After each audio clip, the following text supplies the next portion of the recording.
when I started all this, I didn't really know what I wanted to do or how I was going to go about writing these columns. I mean, it was really a conversation with Brian, who was insistent that I do these columns after I retired from the Chronicle. And we came up with the title, well, he came up with the title of Alice's Table, and I hadn't been able to write any words whatsoever before that. And that same afternoon, I went home and I called him about 2 hours later and I said, I've written my first column. But even that column, I didn't know what was going to happen in the future. It just kind of took its own journey, really, with people. And I selected people who I'd always wanted to interview, but never really had the chance to, because I just didn't have the time when I was working full time. And I think it's become part of social history, because Gibraltarians have so many stories to tell, and we all have a story to tell. The idea of putting the books together is also down to you, I believe. You wanted to give it more permanence, is that right? That's exactly right. I mean, for me, each one of these interviews is like a standalone. It stands in its own right.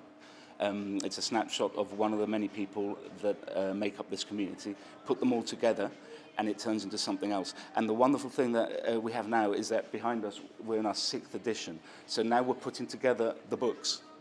So I think that collectively, all those books are a very, very valuable history in real time.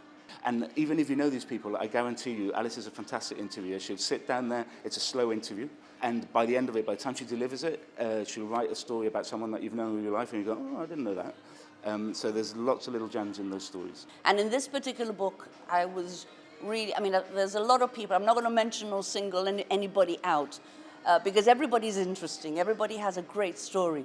But I really wanted to put together the Diamond Boys. And I did Albert on his 80th birthday. And I really wanted to tell that story. So that for me is very important in this book. And of course, the GBC history as well, because I speak about people like Maribel Cumming, and I was lucky to have got all her papers from her sons. And I was able to put together that story of the person that I knew, and people like Jerry Martinez and Nikki Celestia and Mari Celestia, you know, and my own story at GBC as well.